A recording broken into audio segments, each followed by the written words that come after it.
It's basically live. This is it. Yeah. Welcome to Off the Platform episode. I don't know, 50 something now. Isn't it, Greg? We'll be going for a year, which is crazy. I honestly, being honest, I didn't think we'd make it this far. I thought we would just do a few episodes with the boys and then be like, you know what, fuck it. I didn't think we'd find 50 interesting powerlifters, but here we are. To talk to. Yeah, here we are. Yeah. Here we are. So today we have a guest on, Miss Amber Hansen from the US. How you doing, Amber? I'm doing great. Thank you guys for having me on. All good. That's right. We appreciate the time. So Amber's got an interesting perspective on powerlifting. I mean, you've done the US Open, the WPO, and the Showdown this year. So literally like wraps, multiply, sleeves, everything in between. I just saw the other day. What's going on, Amber? Yeah, what's going on? You can't make up your mind. Training ADHD. No, I can't. I just get bored really easily. No, I thought it'd be cool to do the largest platform in each one of the categories in 1 year. So I'm like, let's see if I could do that. And then this year it was the year. So nice. Pretty crazy. I mean, and from your perspective, I mean, outside looking in, you performed pretty well at all three.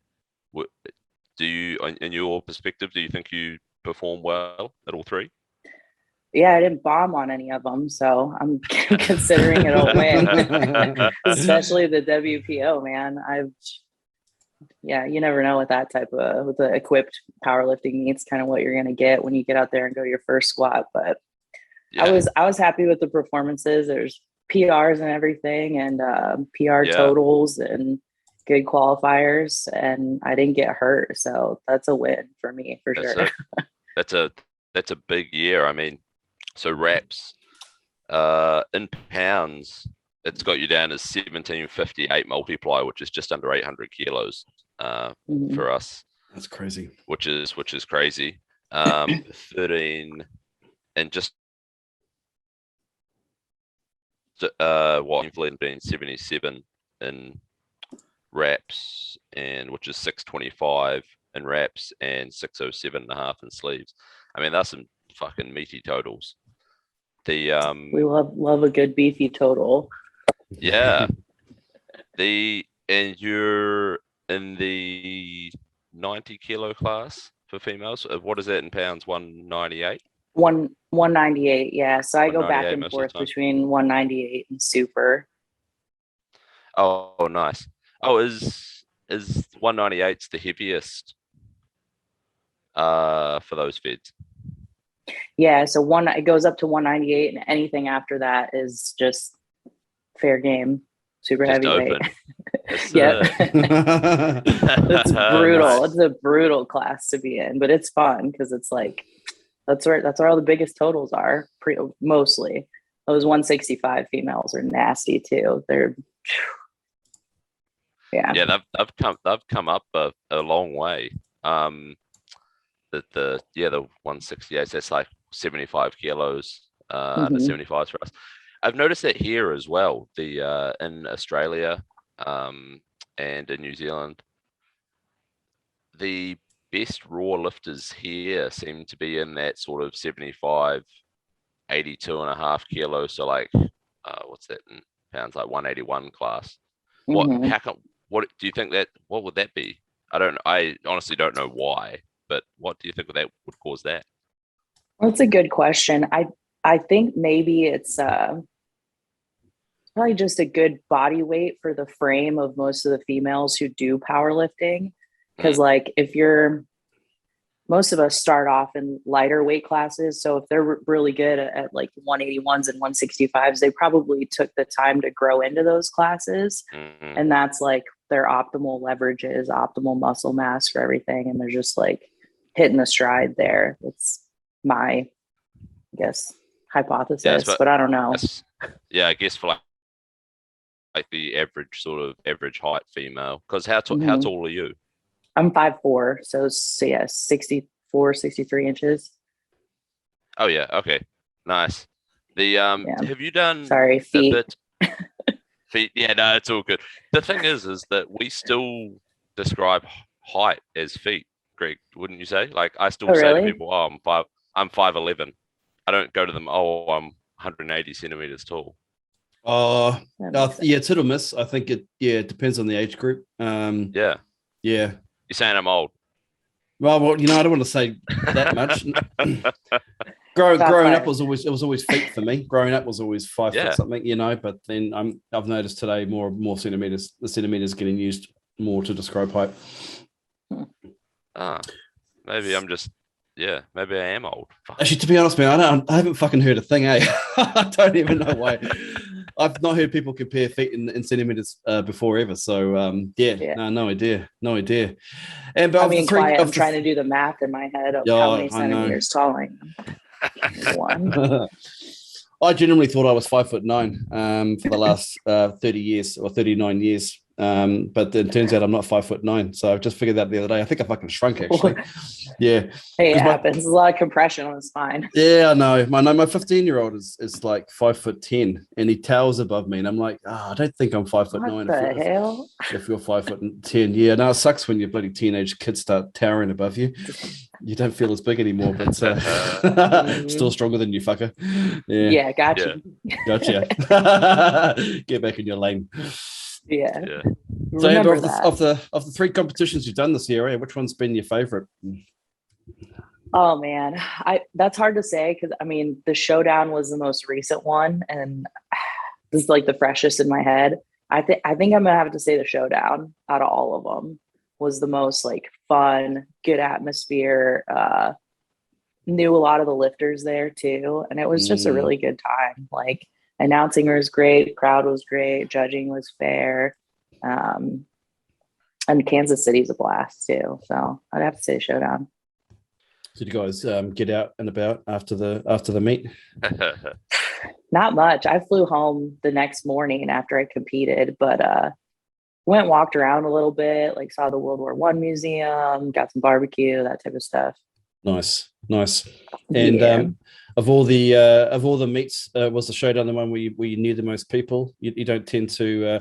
I think are you an anomaly in the sense that you bounce between raw, wrapped, and equipped, so you don't tend to see the same people across all 3. Yeah, I think it's definitely an anomaly to go from multiply to the raw side. Like raw folks go wraps and sleeves back and forth pretty fluidly, but like I'm definitely closer in the community, in my opinion, at least, to the multiply side because there's just so few of us to begin with. So it's like we all have to know each other. We all do the same meets. We're all like sharing and buying gear off of each other all the time. Yeah.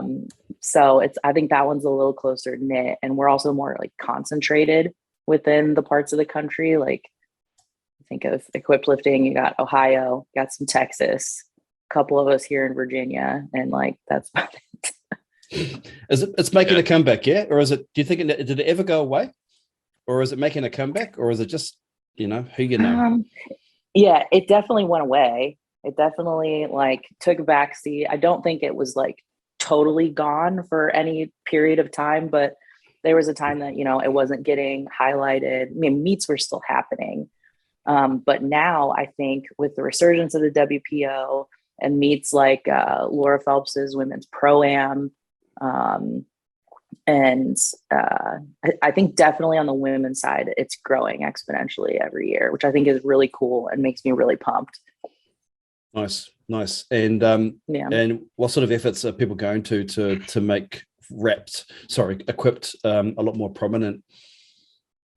I think social media is kind of a blessing and a curse because it's just ass when you're on there. Sometimes these comments just like really rude. Like I'm getting bullied by 12-year-old boys. Like, without a shirt. She's got a rubber band on her. Yeah. I know I do, man. Leave me alone. That's the point. But like, it's getting more accessible because I think more people are talking about it. The equipped meets are getting more like live stream views and like advertisements and sponsors, and at least on the women's side, like we all talk to each other, or if like people are coaching someone else and even have a little bit of an interest in gear, it's always been like really supportive, where you're like, oh, well, if you're interested in it, like, do you want to come like check some of mine out? You want to throw a pair of briefs on? Like, I'll help you figure it out if you're interested in it. And then if you hate it, then just, tell it to fuck off. But more times than not, people, I think, end up liking it and even using it to supplement their raw training, even if they never jump on an equipped platform. Yeah.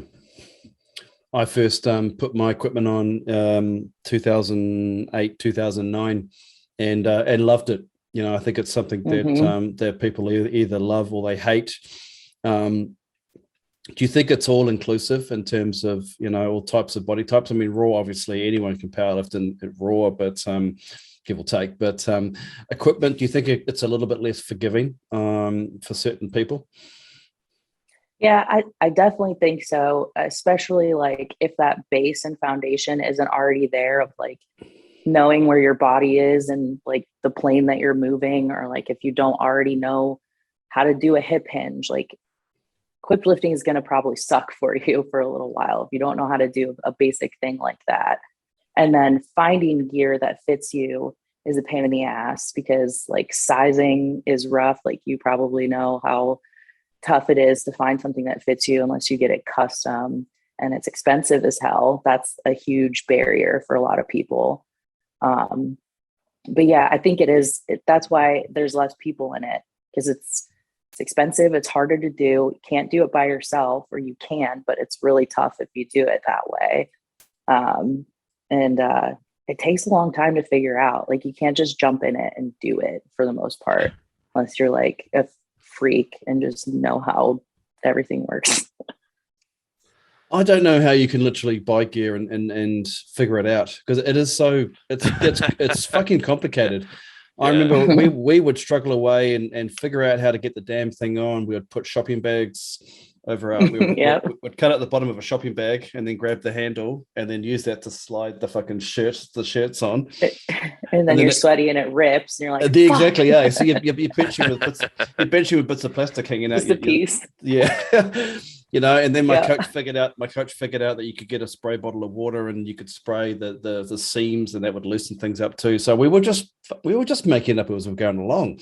But it was getting easier and easier. And there was a little bit on the net at the time, but I mean, no way close to what it is today. So I guess, there's tons of stuff for people to do to figure out how to use it. But definitely, as you say, in an environment where everybody's doing the same thing definitely helps. And those gyms, I think they're starting to grow. What's it like in your area? So my home gym that I'm from is in Dayton, Ohio, but then I live in Washington, DC, and train up there. And we actually have a pretty decent amount of people, both raw and equipped. Like, I train at the same gym as Jimmy Kolb. So like, he is a big influence in that gym with getting people into bench shirts specifically. And then my training partner, Alfredo, and I showed up, and we're full power. So it was like, with our powers combined, we'll get a bunch of people and some equipment in here. So it's pretty cool. There's a good mix of both, and everyone's really like, they're respectful of the equipped lifters, and they're also like helpful, and they ask a lot of really good questions. And every once in a while, one of the raw lifters is like, I think I'd like to try that out. And we're like, oh, thank you. Thank God. Let's go. Like, here, put these on. Nice. Yeah, I mean, it's good up here. I mean, it would look pretty like, I feel like, just trying to think from the perspective of like the average gym goer, or even just like a normal raw lifter who's only been powerlifting for like a year or two, and you rock into your guys' gym, and there's like Jimmy sitting there benching like 1,000 plus multiple times a week. And then, I mean, I saw recently you just had a crack on one of those rubber band shirts, and you hit like over 600 pounds. Like, if I walked into a gym and saw a chick benching 600 pounds, I would be like, excuse me, what's going on Where here? am I? Where am I? Yeah. I mean, that's crazy. And I saw Jimmy was spotting you, so he obviously hasn't disowned you. Yeah, because we had Jimmy on the podcast. We had Jimmy on the podcast, and he wasn't a big fan of those shirts to start with. Has he come around? No. He came around enough to to give it a shot. So Okay. he has a few of his own, and we played experimentation with it for, a few weeks. And we found out a lot of really interesting things about how those shirts operate on different body types. So I get a decent amount out of that double ply band shirt because I've reduced my arch, and you kind of have to bench like a bodybuilder, essentially. It's not a lot of tuck, but a lot of flare. And the increased range of motion that I have allows that band to basically like stretch out and spring you back up. Jimmy has about this much range of motion in any shirt. So he's not getting that whole pull down T-Rex for it arms, to help him. So he went back and forth and tried them on. We tried a bunch of different kinds for him and realized like it's the range of motion. Like the poly is the way to go for him. And sometimes you, like what you said, you just got to experiment with shit to figure it out. And that's what we do. We're like meathead scientists in there. Like, what if we do this? What if we put a bungee cord here? Can we add more carabiners or what the hell? Are those, I know there's, I know we talked to Jimmy, he was on the fence. I don't know, was he on the fence, Jackson, around whether or not those, you compete in a band shirt and a typical, poly shirt in the same meet. What are your thoughts on that? Oh, I'm totally against combining them. I'm not on the fence about it at all. Having been, I don't even know if Jimmy was on the fence, to be honest, Jackson. No, I think he wasn't. was like, I can't imagine. No, I think he was like, yeah, let them, but like it's a different category. Yeah. Right. Having been in the banded shirt in a single ply poly and in stuff like the SDP from Inzer, like pretty much every type of band shirt that's out there, I've been in it. Nothing is like that banded shirt. Like not even a slingshot or a Titan Ram is like that thing. So I definitely think that they're fun, and we're in the business of lifting as much weight as we possibly can. Like if someone could put a fucking forklift in their shirt and do it, I'm sure people would try it. You know what I mean? Yeah. And then complete the IPF it needs wheels? to be its own. Yeah. And then run down the street with some Italian guy chase. That shit was so fucking funny. Oh my God. Someone's taking a piss. I'm waiting for Mark Bell to trademark that. Like it was just like a clip of the Italian guy saying, "Show me this thing shot. Show me this thing shot." I'm waiting for him to like take that clip and use it. He needs to capitalize on that. That's awesome. So fucking funny. The thing with that was that the French, he was French, I think. So that French guy has competed, like background wise, he's competed for the last like 20 years. And for the last 5 or 6 years or whatever, his numbers have been pretty consistent. So like, has he been doing that at every meet he's gone to? Like his bench hasn't like all of a sudden skyrocketed like 20 kilos or whatever. Like he's been benching very, very similar numbers for the last while. If you look at it that way, if it's the same, then, and that's what he did at that meet, then probably. Yeah. Crazy. What a dickhead. Yeah. just register, like go equipped. Like you can do a band shirt, man. Like just do it. Exactly. Yeah. That's why the sport's so cool, because you can literally just lift however you want to lift. And that's why I do all of it, because I like all of it. And that's how I want to try. I want to try a little bit of everything. So it's fun.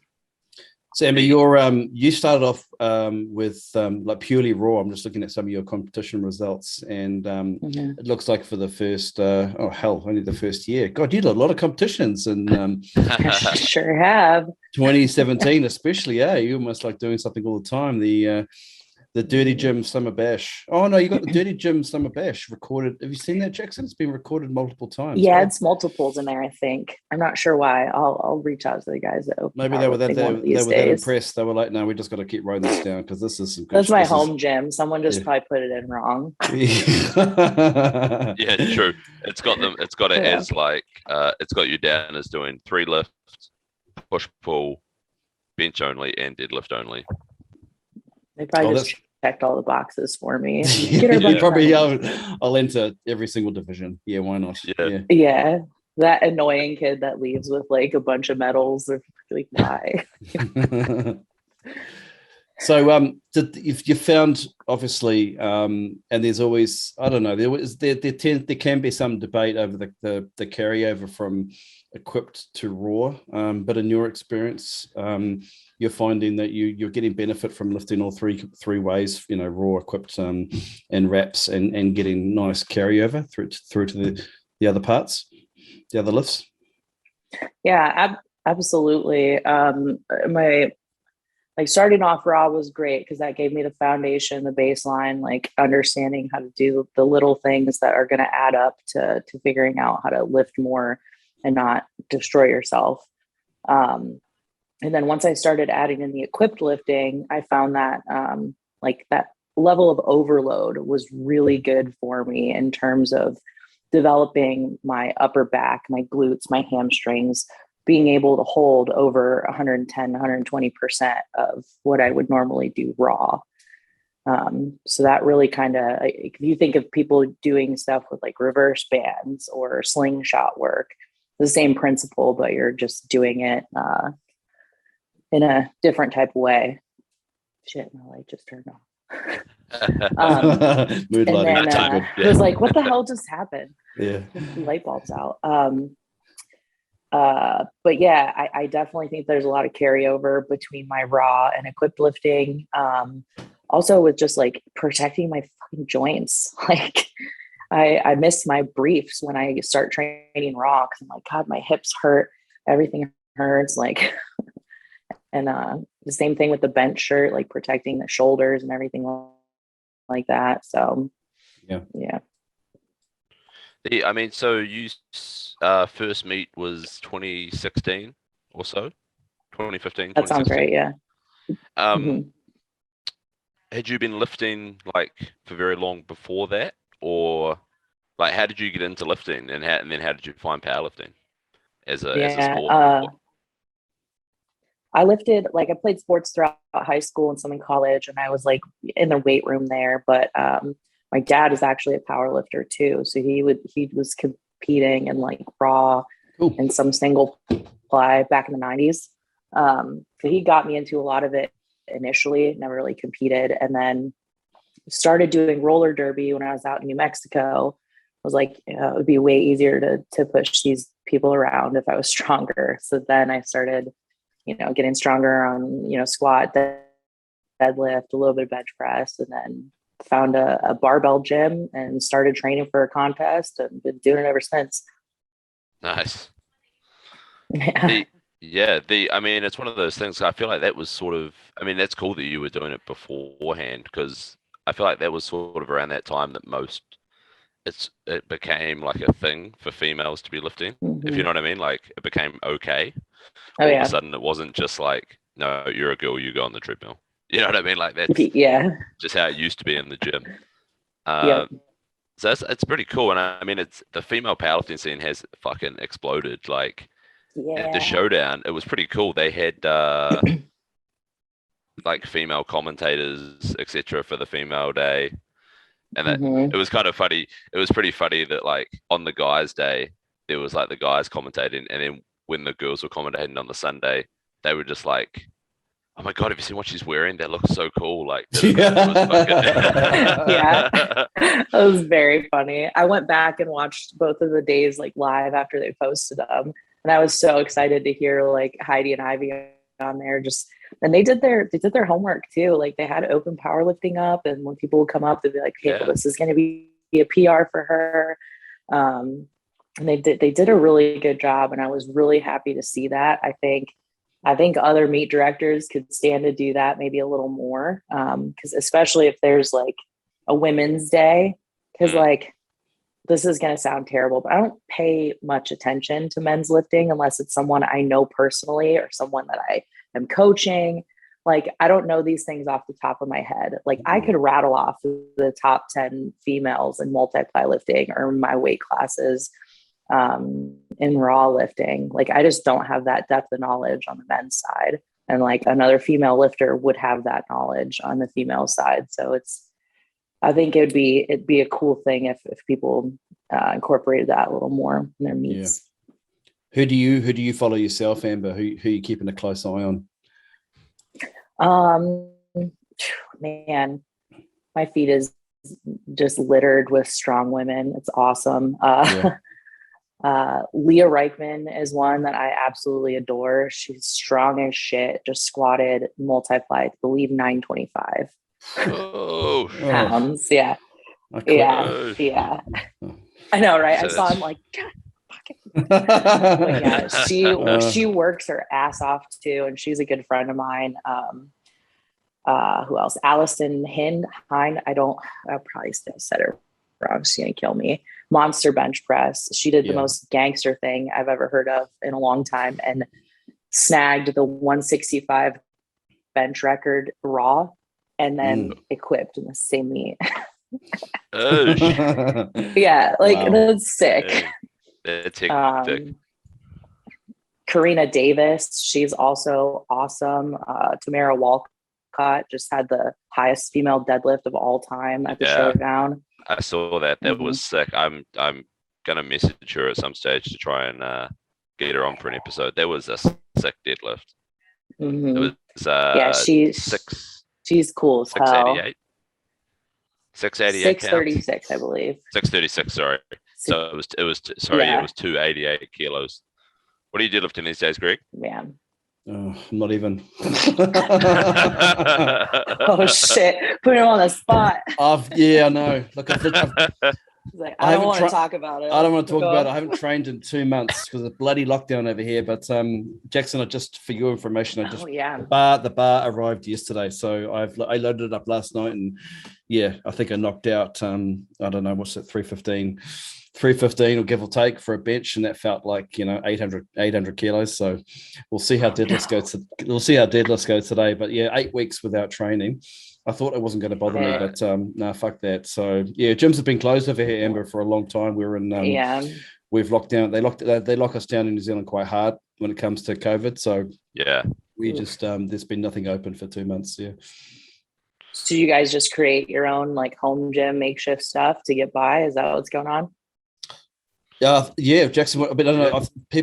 I've seen people knock out plates out of concrete. There's a lot of people just, or a lot of us. I didn't get around to it because I was so busy with work. But I know a lot of people with hit up the local gyms and said, "Can I just borrow some equipment? While you're closed? Yeah, I'll rent it from you. I'll rent it from you, and it's been income for them as well, which has been a bit of a godsend because the government are paying. They are paying a little bit towards these businesses, but 8 weeks on, a lot of these gyms are really struggling at the moment. So, the last 2 years for gyms, powerlifting gyms, especially niche gyms in general, they've done it really, really hard. Yeah, many have closed. Many closed last year, and so the ones that survived are just hanging in there by a thread at the moment. So no, it's not cool.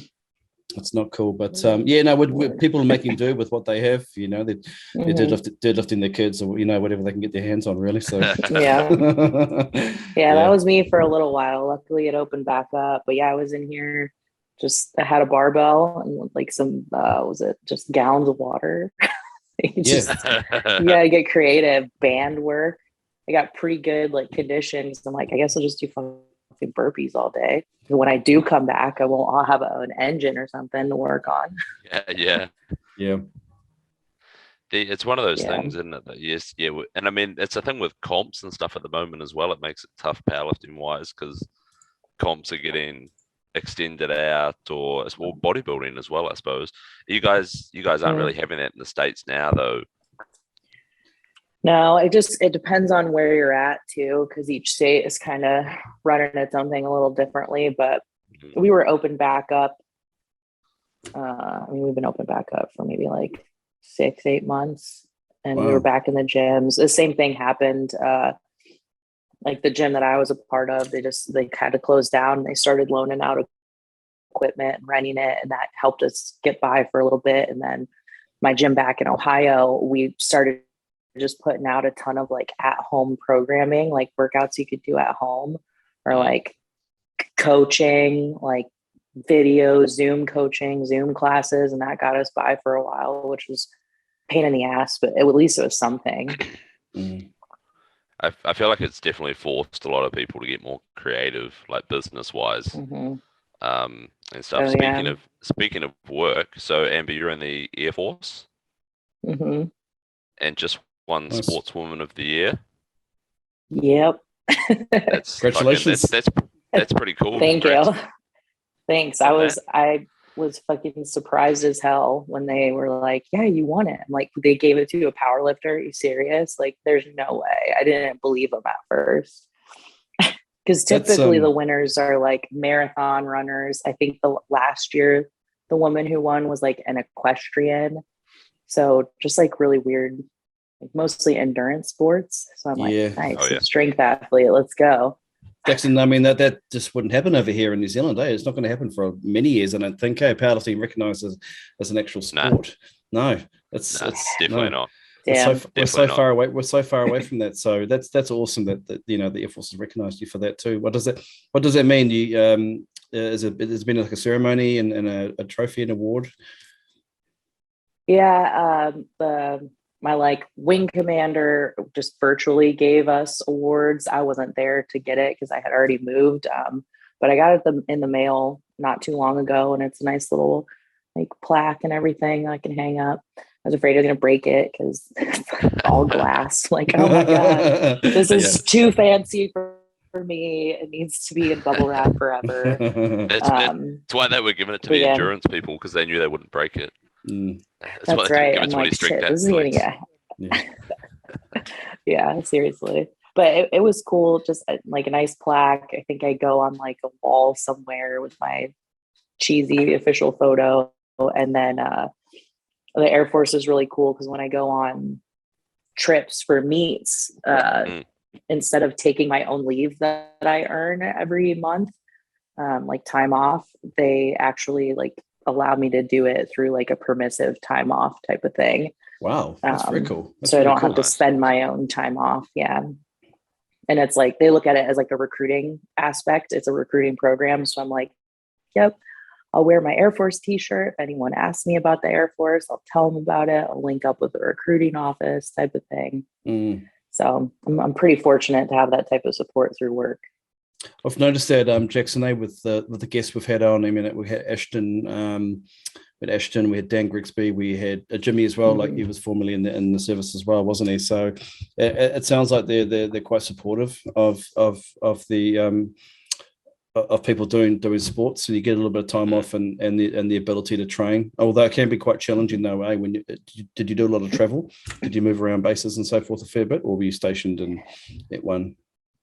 Yeah, so I've been to Texas, New Mexico, Ohio, here in Virginia, Germany a little bit. So kind of all over the place in the past 11 years. But I get to spend at least like 2 years at every place, which is more than enough time for me to find either some place to lift and then like find the equipped lifters in the area or close by. Or if that's not the case, then I will figure it out and make a crew myself.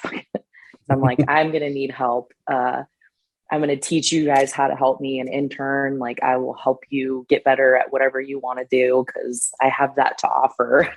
I'm like, hey, you want to tradesies? Like I'll teach you how to spot me and not let me die, and I'll help you get stronger type of thing. How did you, when you were traveling, how did you find a gym that you thought would be if it either had equipped lifters or it didn't, but how did you figure out whether or not they were going to be, equipped friendly? I mean, a lot of Instagram trolling. A lot of like reaching out to certain people who I knew were in different states. And like sometimes a gym would look, I'm like, oh, okay, I see a monolift. So that usually a monolift is my sign. It's a good sign that it's going to be okay. Sign. Yeah. I'm like, if they have a mono, even if there's no equipped lifters there, I should be able to go.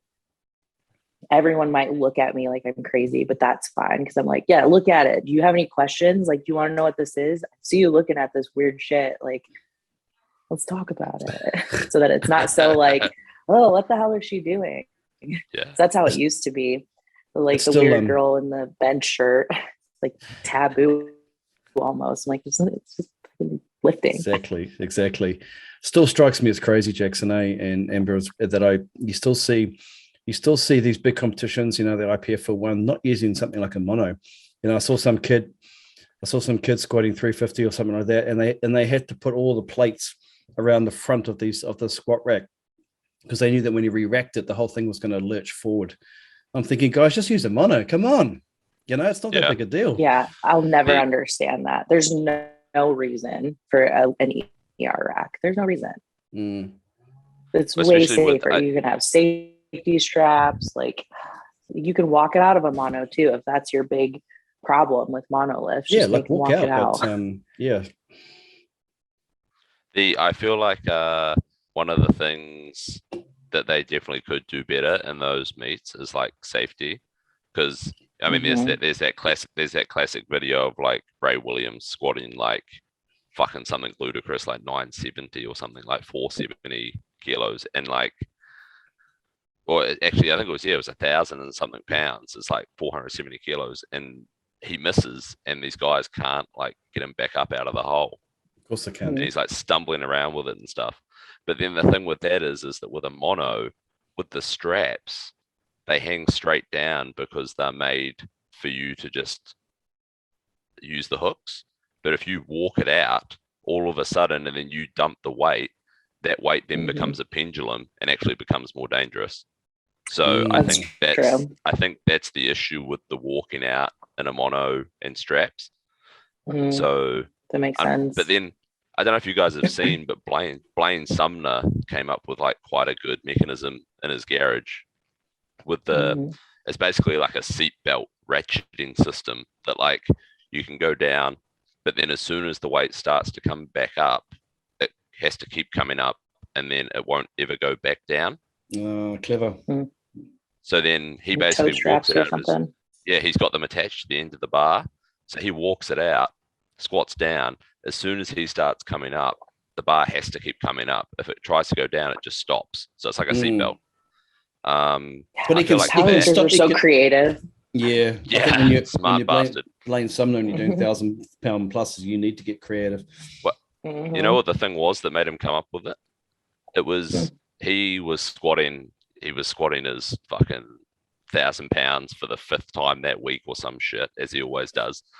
But he missed and fell forward into the rack, and he fucking split his wrist open on the rack. Shit.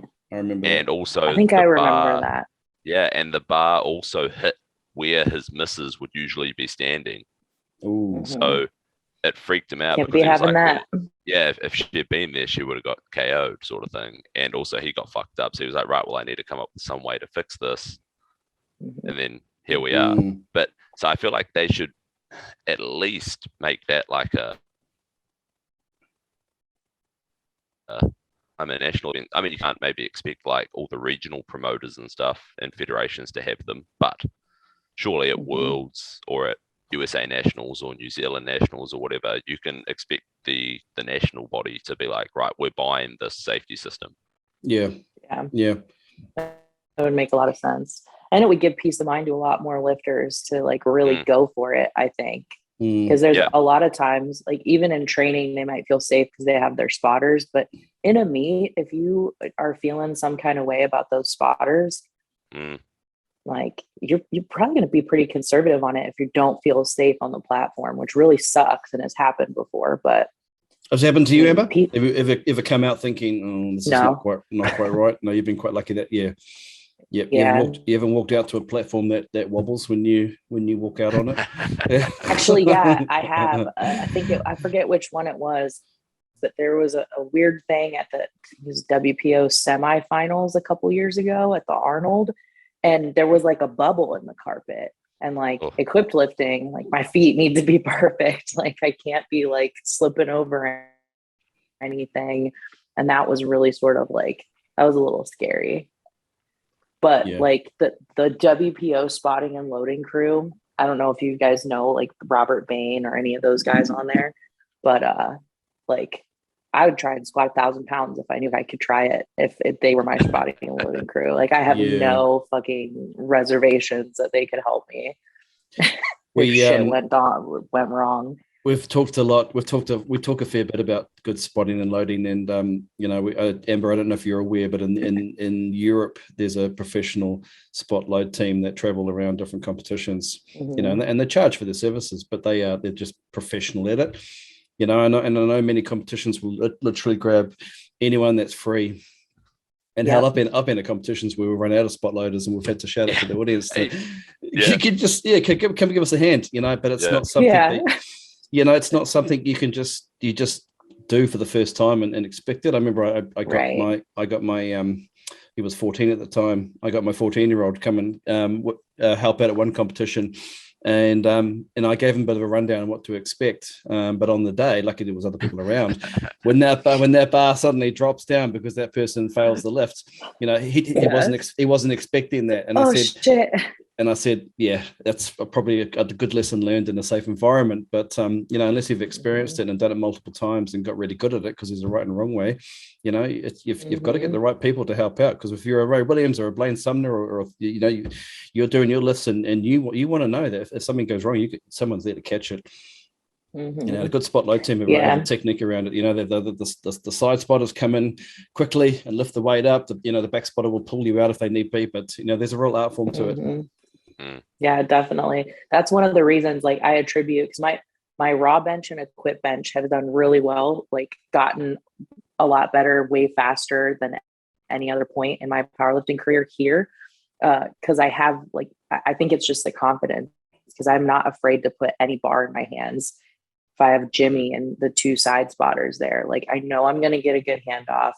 I know if something goes wrong, they're going to know exactly when to take it. They're going to let me struggle it out. If they know I'm going to get it, they won't touch it. And just like, you can't put a price on that. And it's hard to find. And it's hard to like build that trust within a team. Like, they can tell the way that your face is looking, if they're going to have to take it or not. Like, just little things like that. Just really cool once you finally get it. And then you take it for fucking granted. And then you go to a different place and you're like, I'm afraid to do anything here because these guys don't know my like stupid little things. Yeah. That's definitely one of the, like you say, like basically what started that discussion, like about how on meet day, little things can throw you off, you know, like just as simple as that. You've got a different spot load. So you've got this group of 5 people around you that you don't know, versus usually you've got the 4 or 5 people that you usually always train with. You know exactly what the handoff's going to be like. You know that, you know, it's the same people. Whereas like on a midday, you're like, everything's stranger danger. Yeah. You're not my real dad. Obviously you've done like a lot of meets and stuff. Anything you've learned like along the way doing meets? Like, do you feel like you've gotten better as a meet day competitor as you've come along? Yeah, I've definitely got, I don't want to say desensitized to like nerves, because I still get nervous and I still get like the butterflies of like excitement, like, oh shit, like once that first squat goes, like it's time to go. But like I've always been kind of a calm meet day competitor. I'm a lot more calm, and I pay attention a lot more now to like the little details of like, okay, instead of just paying attention to myself, I pay attention to the entire competition of like, okay, what did that person just do?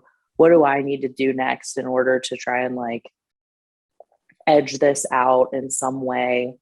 And I think just I've done a lot of competitions. So I think it's just like getting used to that atmosphere and knowing what to expect out of yourself mentally, that it's just not a huge deal anymore in terms of like going from the WPO, which is pretty stressful because you're in equipment and timing that shit is really difficult. And then going to the Showdown, which is arguably a bigger platform, bigger meet, more competitive, more like visibility. I was like, oh shit, this is just in sleeves. All right, this is gonna be fun. Like, really? Like, that's how you viewed it? But I think doing so many meets and having those different types of experiences has helped me basically like just be a calmer lifter and not make just stupid decisions based off of like external stimulations, but make good decisions based off of what other people are doing and what I'm capable of doing. Do you sorry, Jack and Karen. I was just gonna say, like, that's one of those things, like all your brain power is not taken up by like holy fuck, this is scary. This is all new. Yeah. This is gross. I'm not going to do well or whatever. Have you ever had those Yeah. sorts of What feelings? if this happens? Like, especially with yeah. your first, you know how you get like people when they do their first meet, they're like, I don't want to compete. I need to be stronger first. Did you Mhm. ever have those sorts of feelings? Or like when you've stepped up to these meets like the Showdown, the US Open, etc. Have you ever been like, nah, I don't want to do those because I'm not strong enough yet? Or you're just gung ho, you're keen on it? Yeah. So my coaches didn't really give me a choice, which I am thankful for, because I showed up at the dirty gym and they were like, hey, we got a meet in a month. Let's everyone get ready. We're all doing it. Because it was way more of a team atmosphere there. And it was very much like, oh, peer pressure. Well, if they're doing it, I guess I have to do it if I want to be part of the team. It was it was a local like home gym meet. And Yeah. I think I had those thoughts, like, I'm not ready for this. I don't know what I'm doing. But then it was quickly eclipsed by, register. Like the team is doing it. So we're going to compete as a team. And I was like, okay, cool. And that was the start of like my mentality of powerlifting is absolutely a team sport. And it has carried me through it this whole way. Like, yeah, I'm doing it by myself on the platform. But the reason I'm even on the platform is because the people who help me, coaches, training partners, that type of shit. Do you do your own attempt selection, or do you have somebody on hand to do that for you? So my coach and I will have like a meeting or whatever prior to that, like planning meeting, and we'll find ranges for each attempt. So like, this is what so it's a very much like if this, then that type of scenario, like choose your own adventure. If you fuck this up, then you're going here. But if you do well, then you're going here. Yeah. And it's like a little spreadsheet of this is what the day is. And then at the very end of it, it's like, okay, best case scenario, this total, this dots, whatever, this placing, medium case, most likely case. And then like you've had a fucked up day, but you didn't bomb scenario. Yeah, three from 9. Yeah. Yep. Yeah. Are you so we strategize quite a bit before meets because of that reason. Do you go to the extent in which you analyze the performance of your competitors up and through through social media leading up to the competition as well, to understand like what you're up against? Oh yeah, definitely. Nice. I'll spend way more time on things like that on these bigger meets if there's money involved, or if there's like the WPO was a really good example, because I think initially on the roster, I was seated 4th, and I'm like, oh shit, there's a chance I can make top 3 and win some money. I need to like do some digging, and how do these women compete? Are they consistent? What have they been hitting in the gym? And I'm like a numbers data nerd. So I make a spreadsheet and like aggregate all that data and see like, okay, if they do this, then this is what their glass sprinter is going to be. If I do this, this is what mine's going to be.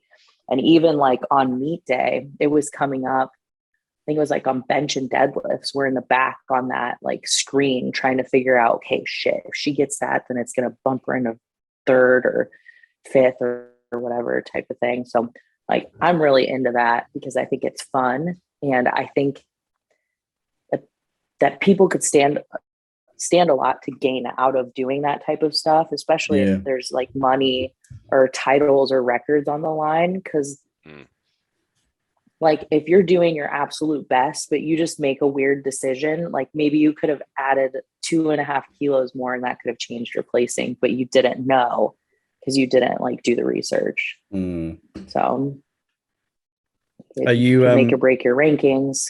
Yeah. Are you around the warm-up area, trolling and saying, hiding plates or saying, I hope you fix that grip problem, bro. That depth is not no. Yeah. Oh wow, you called her a little. I wouldn't have done that. Exactly. You want some sticky for your feet?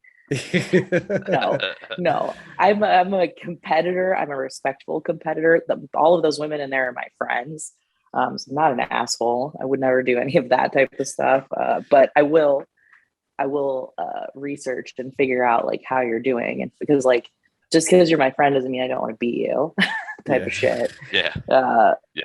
And they want to do the same thing to me too. But then, at the end of the meet, it's like, let's go grab beer together, or like, hey, when did your training start? When does prep start for this next? Because we all talk to each other, which is really cool. That's awesome. Mm-hmm. Like, how you feeling? That's my favorite one. How you been feeling? Like, oh, you want to know if I'm hurt? Yeah. The casual dig. Oh, did you manage to fix that like sore knee that you had or whatever? Yeah. How's your wrist doing? I remember your hands were hurting after that last bit. Yeah. I used to love it. Like on I'd always do it going into deadlifts, just chat shit. I'd be like, oh bro, I saw you were using straps for the last few weeks. Like, how's your grip? And then when they go out, that's all they're thinking about is their grip, and they always drop it. It's great. Oh shit! I love a good psyop mission. Yeah.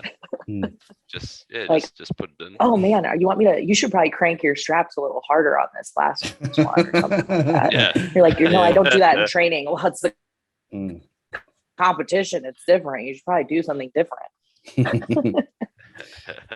Amber, do you have I mean, how much gear do you have? Like, how much equipment do you actually use? Do you have training, competition? She's got a whole separate wardrobe by that reaction. Have you got a suit for every attempt? How extreme are you? It's okay. It's not a suit for every attempt, but I have a disgusting amount of gear. And the reason, here's how I justify it to myself. I'm like, what if someone I know wants to try it? Like, I want to be able to have that for them to try, but also like, well, what if I want to, mess around in this size of katana, or, oh, maybe I should try the grid stitch briefs today. It's like, I'm not like that with the clothes that I wear. I'm like that with my powerlifting gear. What's your favorite? What's your favorite piece of equipment? Shoot, the rubber band shirt. Yeah, now it's this fucking rubber band shirt. No, I don't. That thing's uncomfortable as hell. Like, I'd rather wear polyester. Yeah, it's really weird because it's like it slips right on, and it feels comfortable just on, but when you actually bench in it, you don't have the 360 compression on your arm like you would a regular shirt, because there's like a big gap here, because it's just it's like chest plate and then like 2 circles for your arms to go through. So you don't get, it doesn't feel good at all. You're kind of open and exposed, but yeah. I would say probably my lace up suit is my favorite. Is that one of the Inza, the Leviathan Pros, or no? Mm-hmm. Yeah. It's Inzer Leviathan Ultra Pro is its name. Oh, it's an Ultra Pro now. That thing's really, that's awesome. Yeah, whatever the fuck, the LUP. Awesome. I remember the Leviathans are the ones that they used to be able to. You used to be able to put it down, and it would stay standing up even when in its full form. That was one of my first memories of gear, was seeing this squat suit standing up on the ground by itself, and I'm like, wow, imagine being in that. I'm going to be able to squat like 1,000,000 kilos. Yeah, I think that's what my training partner Alfredo squats in, and I think it just looks like a big diaper. Do you have any of the Overkill brand, Rudy's gear? So I had an Overkill bench shirt for a little while. I sold it to a buddy of mine, and then I have the Overkill knee wraps, which is my absolute favorite knee wraps of all time. Oh, nice. That's those white ones that we were talking about with Elliot, Greg. Oh, that was a great episode. I love that episode. Elliot's the shit. Oh, Elliot's hilarious. He's great. Yeah, nice. But those Overkill wraps, man. I remember when I was in the UK. I don't know if they first came out then or if we just first heard of them then. But the guy that I was training with, Dave, is like this old Dave Beatty. He's this old school equip lifter from the UK, and he was like, "Fuck it, I'm going to order some." I was like, sweet, okay, let's try them out. Because at that stage, I was wrapping his knees. And I remember when we got them, I got them and I was like, holy fuck. And he's like, sweet, we're squatting today. And then I was wrapping him, and I mean, this guy, he says he's 5'8", but he's 5'7". And he's 135 kilos. So he's like, I mean, he's lucky if he's 5'7". Okay. So he's over 300 pounds, you know, so he's a big dude. And Big boy. I remember with those reps, I got 14 revolutions on it with a 2.5 meter rep. And this is like, his knees are fucking That was like 2.5 meters enormous. too. Damn. Yeah, that was only 2.5 meters, and I got like 14 or 15. I think I might have tied it off on the 15th rev. So like, Holy shit. it was crazy, man. And he was like, I don't know how the fuck I'm gonna squat in this, but let's see. Yeah. Yeah, I have scars on my knees from Alfredo wrapping me in those, because for like they would just like cut on certain areas and like scar up. I'm like, how the hell do I have scars from knee wraps? It's ridiculous, but they're awesome. They're awesome. It's got scars from knee wraps. That's hardcore. Yeah, I'm like, I don't even have scars from like roller derby, but fucking powerlifting, yep. Powerlifting scars. That's awesome. That's awesome. Was so yeah, I remember seeing on Instagram, but was roller derby, is that recent or is that like pre-powerlifting? I was pre-powerlifting. So I did derby out and I played for West Texas and then moved to Ohio in like 2014, 2015. And then derby stopped, but I still like I still do ramp skating for fun and shit. Yeah, so but no derby. I had to make a decision on which one I wanted to do, and powerlifting won. So in roller derby, this is honestly, I have no idea. I've just seen videos of people getting fucked up. So like, what is the aim? Like, what are the rules surrounding it? What's the aim of roller derby? Is it just to like, you're roller skating and then you just slam into each other, or are you trying to get X amount of laps, or like, what are you trying to do? I got you. I can do this. Here we go. Let me see if I can explain it without going on like a whole rant, because I could talk about derby all day. But basically, we have this thing. They're called helmet panties. It's very funny. But there's ones with the stars on them. Yeah. And so each team has a point scorer, and there are blockers and jammers. The jammers are the point scorers, and the blockers on either team are up in the pack. So these jammers are trying to break through that wall of blockers, get around, and then their second time around, for every member of the opposing team that they pass is a point. If that makes sense. I see. Okay. Yeah. Interesting. So they're passing opposite teammates, and they're like, okay, point.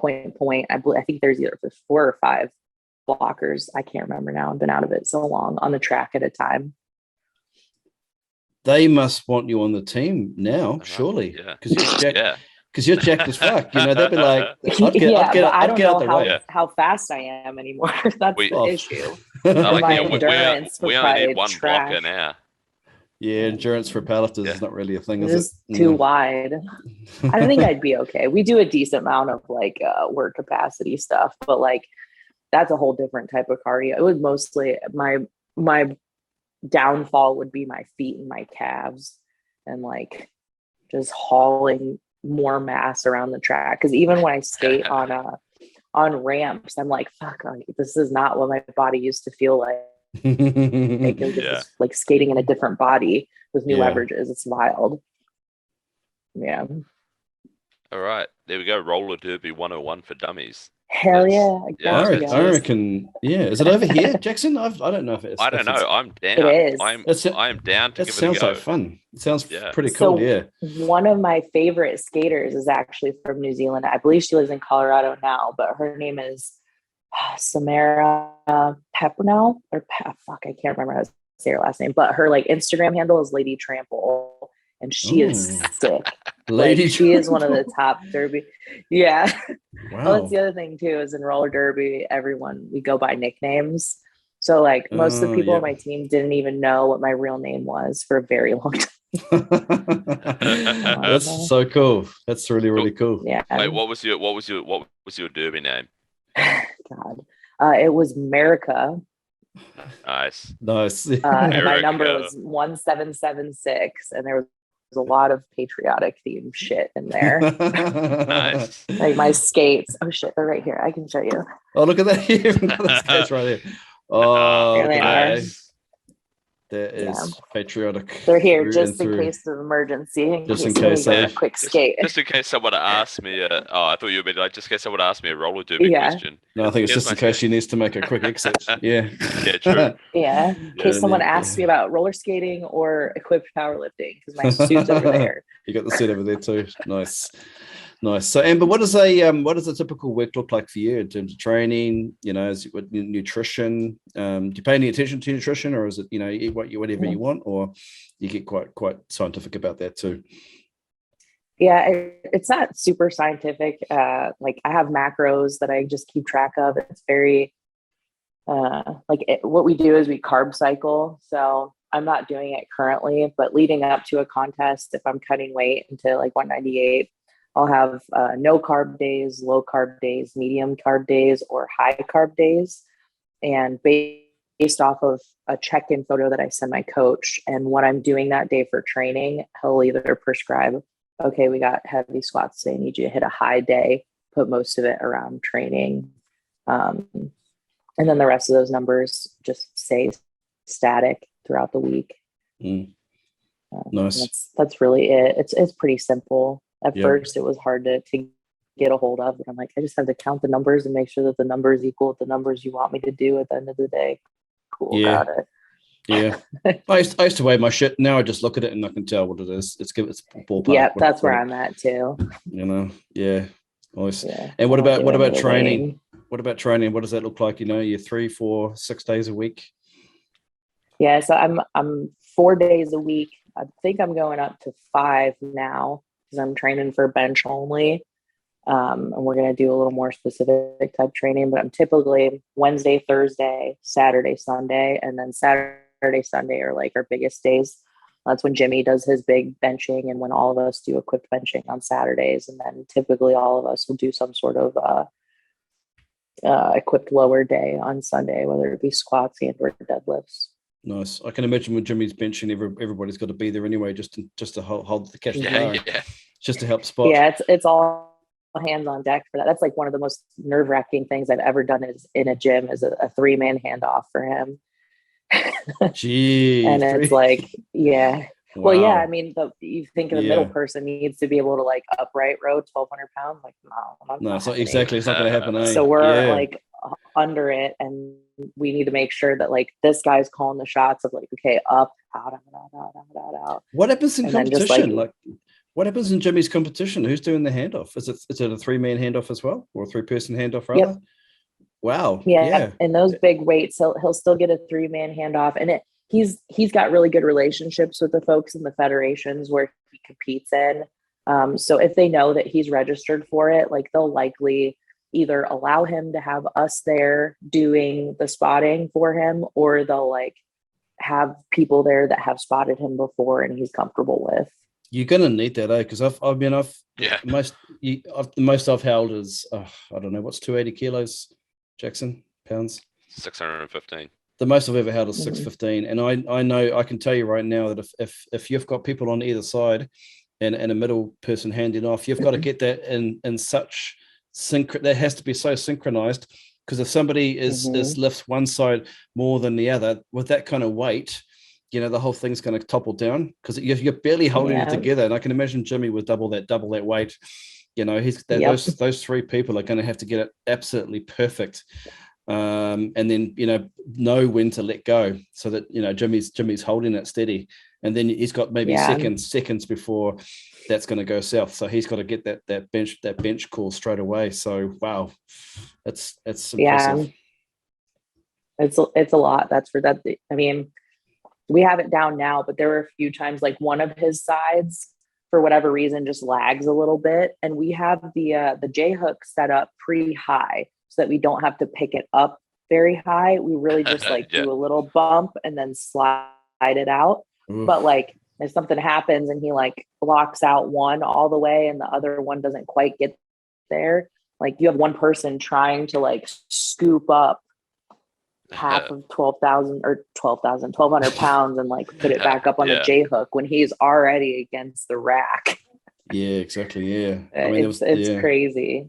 I mean, people have died. Or even just like releasing it on the sides. Like if you don't release it with the person that's across from you at the exact same time, like if you don't move that bar at all, like it's still going to bow with how much weight is on there. So if one person releases it, one side will start bowing, and then that's going to cause him to sink on one or the other. So it has to be like perfect. How high are his face savers on either side? Are they high enough to save him? They're very high. Yeah. I can imagine. They're very high.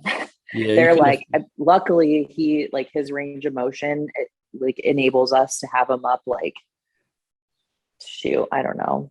There's maybe, it's like one of the Titan racks. There's maybe like 4 holes in between the J hook and the face savers for him. Yeah, because if that thing drops on his neck, it's game over. Mm-hmm. Yep. Madness, powerlifting, eh? Who would have thought that it could kill you? But no, it can. Yeah. Mad lad.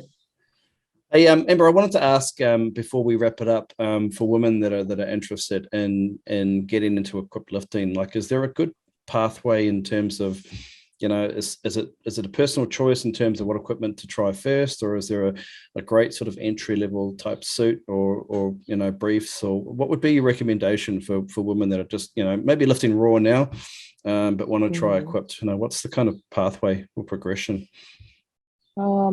I think probably the best thing that anyone can do before they even start looking at gear is to like find a mentor or find someone that you know that does it already, and like see what they have, see if you can handle it, or like just like mess around with it and see what it feels like, or try it on. But in terms of actual gear, like if someone wanted to start with it, I would always say just start with a pair of briefs. Yeah, they're the cheapest gateway in my opinion. And I don't want to say, not all briefs are created equal, but like, and I'm not sponsored by Inzer or anything, but Inzer Predators are probably the easiest ones to get a hold of and the most like, I think you will be sponsored. For your buck. You will be sponsored now. Probably not. No, they have no idea. Yeah. So Inzer Predator, right? Yeah. Yeah, Inzer Preds, Titan Boss briefs are pretty good too. Really, the thing that screws people up so much at first is the sizing, and that's why I say it's so important to find a buddy or find a mentor or like know someone who's already in it. Or shit, if you don't know anyone, I'm always like, yeah, DM me, like I will help you. If you're like, send me screenshots of stuff that you're looking at, like send me your measurements, I'll try and help you.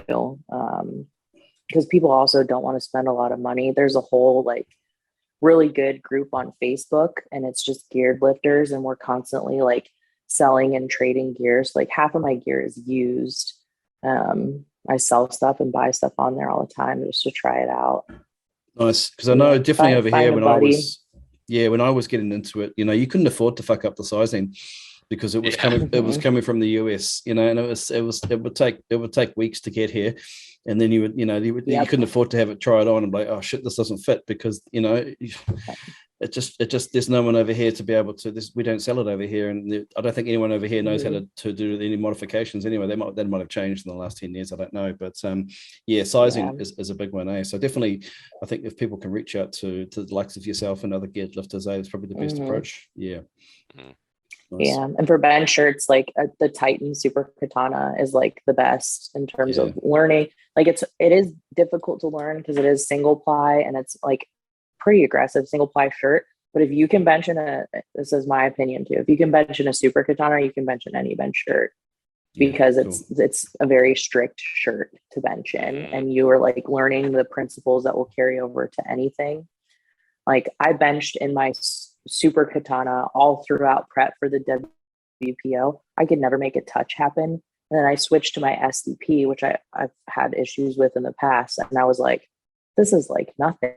Because that Katana like helped me discipline that positioning to when I put my SDP on, it was like, let's go. Like this is easy. Like I know how to do this now in the SDP because the Katana taught me like there's the margin of error in that thing is way smaller than there is in an SDP, because that one's a little bit stretchy type of deal. It's interesting you say that, because and we've said this before, Jackson, as well, but because I trained in it, I learned to, well, I started with an F6 and then moved to a Super Cat. And you know, by the end of it, I thought, Super Cat, I've mastered this. I'm ready for the next level up now, which was multiply. But since doing this podcast, I've since learned that multiply is actually easier to get into and use than single ply. And here I am thinking that, wow, okay, now that I've gone through the entry level Super Cat, now I can progress to the more advanced lifting shirts. But it was bloody in reverse. Yeah, didn't even know. Yeah, absolutely. So what are you in the multiply shirts now? Oh no, it's been a long time. I was going to compete last time. This is like 10 years ago, 5-6 years ago. I got an Overkill from Rudy, but by then I was too broken. So I took a break from powerlifting, and I've been training. Jackson, training, practicing raw. But personally, I haven't competed in a number of years now. Yeah. You're still on a break. It's like a bad relationship. That's still on a break. Yeah. But it's not you, it's me. Exactly. It's not you, it's the shirt. It's okay, bro. But we've seen a bit of a resurgence in equip lifting. Blame the gear, you'll be fine. Exactly. Yeah. We have seen a bit of a love fest going on with equip lifting again. There's a few prominent lifters over here from a social media point of view that are getting into it. And there's an equipped only meet, and I don't think that's ever happened. Or not for a number of years. There's an equipped only meet happening in January next year. So nice. They're fully prepared to have like a dozen lifters, if that, and even that would be a nice start. So I think cool. A lot of the old timers, and even I'm thinking about dusting off, trying to find an old shirt from somebody that I lent it 2 years ago. But, and Jackson, you'll be interested, eh? Come on, equipped only. Equipped. Bro, I'm training it like Amber said, you can't do it yourself. I'm training it flex by myself. I'm benching in like a Smith machine. I do coach one lifter who, she had never done equip. She was a raw lifter up until this past year. She trains by herself in her garage, and she's an equip lifter about to do her first equip lift in November. So wow. It can be done. It can be done. Okay. I've seen people. It sucks really bad. Yeah. I just can't see how they get I can see how they get the squat suit on, because I've seen people literally, and I think we used to do it too. We used to hang ourselves off the squat rack. I've been there. I hung myself. He's in the lace up too. Oh, I was a lace up, yeah. Nice. But the bench shirts I used to have 2 or 3 guys around me, breaking fingernails, trying to get this thing on. So swimming in. Yeah, exactly. Yeah. Can I swing those arms? Swing those arms. Swing those arms. I just couldn't imagine you doing that in Flex Fitness, Jackson. Unless someone want to take a break from the treadmill. I just tell them I would love to watch that video. Yeah, it's good. It's good for their cardio, good for their grip or whatever. Sorry to interrupt your Pilates class, ladies. Can someone give me a hand with my shirt? Yeah. Yeah. Market it as like a group fitness class. Can you hold this board for me, please? Yeah. What the fuck? Nice. Why do you have wood in the Flex Fitness? Exactly. Yeah. So Amber, in terms of people reaching out to you, getting a hold of you, do you do coaching yourself as well? I do. So I'm a remote coach for my gym in Ohio called the Dirty Gym. So I don't have a ton of athletes because, a full-time job in the military, but I have 6 or 7 that I work with, both equipped and raw. One of them does Spartan races, which is really cool. Cool. And that was a challenge to try and figure out. She's a power lifter. She's like, hey, I want to do a Spartan race. I'm like, all right, we're going to learn together. Let's go. Nice. But yeah, I love coaching. And it's a lot of fun to watch people progress and like just have them be open and trust me enough to let me experiment on them. Because that's all my career is, just an experiment for my coach, basically. And has his methods, and things worked out, and sometimes things didn't work out, and we've gone back and forth. And it's really cool to be able to kind of like continue that lineage with the stuff that he taught me, using it and implementing it on new people that, will benefit from it. So that's good. It sounds like you've stuck with your coach for a while, because obviously there's that tendency to go with a coach, and then when you haven't doubled your total in 3 months, I'll look for another coach that can make that happen. Yeah, so it's got to be the coach's fault. That's what it is. Sure. Yeah, I've been with Marcus since I started powerlifting in 2016. So my entire powerlifting career, he's been my coach. But Jimmy actually has kind of taken the reins over on my bench training, which is really cool because it's pretty rare that you see coaches that are humble enough to be like, hey, yeah, you know a lot more about benching and she's there with you. Think you can maybe help her out on bench and like I got the rest of it. And it was kind of a cool like collaboration. So Jimmy took over my equip benching and then Marcus had the rest of it, and they kind of like melded minds on how to figure out how to like make me stronger in all of it, but also keep me safe. Yeah, which is pretty cool. That's cool. I feel like that's definitely you're onto a good coach when they can like refer you to someone else and say, hey, I actually don't know as much as this person does about that. Whereas otherwise he could have kept fucking slogging away and just giving you like what to him was the best advice, but it would have been shortchanging you. Yeah. But, I appreciate that a lot about him. We're at the point now where he can say something to me about intent of the workout and like no one else would ever know what that means, but I'm like, okay, got it. And like communication is just so seamless between us. It's very much like he plans things, like he's a strategist, which is really cool. So like my progression is planned in Olympiads, like 4 years at a time. So it's like high level stuff. And then we get down into like, hey, this 6-month chunk of time, we need to do this, then this one, then this one. And here's the numbers that we need to meet in order to get to where we want to go in these 4 years. And I think a lot of people miss out on that because they bounce around from coach to coach and they never give their coach a chance to really develop them. I mean, don't get me wrong, there are shitty coaches out there that just will write you a program and send you on your way.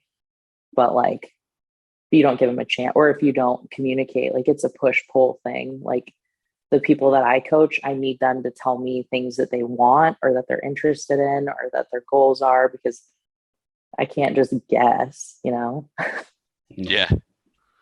that's the thing with coaching. It's very much a communication from both ends. Like people, like I saw someone put up the other day that one of my mates who's a coach, someone had paid him for a block of coaching and then asked, and then not like sent him videos, etc. Like they'd taken the program and whatever, not sent him videos along the way, and then asked for the refund because they hadn't used the coaching. And I'm like, well, that's kind of your fault for not sending the videos. Like it's not his job to chase you up for them. No, I'll never run anyone down for anything. And that's part of the initial talks that we have with our athletes. Like, okay, you have expectations of me. Here's what I'm going to provide for you. In order for you to be maximum amount of successful, here's what I need you to do for me. Because if I don't hear, like, you don't tell me that your biceps hurting or your elbows hurting, and I just keep giving you tons of bench volume, like you're going to get fucked up and it's going to suck. Yeah. And then you're probably going to turn around and be like, wow, my coach sucks. My elbow got hurt. Like, no, you have to say things. Yeah. Yeah, that sucks about your buddy. Yeah, he was just like, well, it's stupid though. Yeah, it's your problem. You've paid for the coaching and you haven't utilized it. That's not my fault. Was basically his like outlook. And then but like you say, the person rubbishes him and is like, hey, he's a shitty coach. And it's like, well, how do you know you didn't actually get coached by him? Yeah, that's the crappy part too. Is you like, there's a part where you have to be like, no one's that good of a strength coach where they can just like fire people as athletes. At least I don't think. Yeah. And sometimes you think about it and you're like, I don't want to deal with this anymore. But like, this is a person at the end of the day, like, we run a gym, this is coaching, like people are paying for this, and you want to give them a good product, but sometimes you're just like, man, I need you to participate. Yeah. And then not turn around and say, I didn't get shit out of that program. Well, you didn't do it, or you just screwed around. You didn't ask questions. You didn't give me videos so I can help you with form type of deal. Luckily, I haven't ran into much of that. Like the dirty gym does a pretty decent job at like attracting the type of folks who actually want to be there and work in the first place, which is very, 100%. I'm thankful for that. Nice. Right, Amber. Thank you so much for coming on. How do people reach you? And any shout outs before we wrap up? Shameless plugs. Shameless plugs. Shameless plugs. Okay, so I'm on Instagram. It's amberr.alice. It's got 2 R's. I had to figure that out before I got on here because I always fuck it up and say it wrong. I say underscore. It's not underscore. I mean, I talked a lot about the Dirty Gym. That's my home gym. That's who brought me up. So if you're going to shout out anything, it's got to be them. And then I'm sponsored by liftinglarge.com, which Mike and Teal are sick with That's gear. awesome. That's awesome. Lifting Large. They've been around a long time. Very helpful. Mm-hmm. Yeah, they sent me like dog toys for my dogs, and I'm like, oh, that's the way to my heart right there. Wow. Yeah. That's next level. It's good to see a company going above and beyond. NZ Muscle, please pay attention to that. It's good to see companies Thank going you for the above wrist and beyond. wraps. That's awesome. Liftinglarge.com. Should have bought a bar from them. Okay. Yeah, cool. And then other one is WRPF. So those guys hooked me up with things that Russell Kern and folks for competitions. So beautiful. I don't know. Beautiful. I don't think I'm going to get fired from any of those sponsorships if I don't say their names. So I hope not. I'm just never asked that question. So I'm like, I don't know.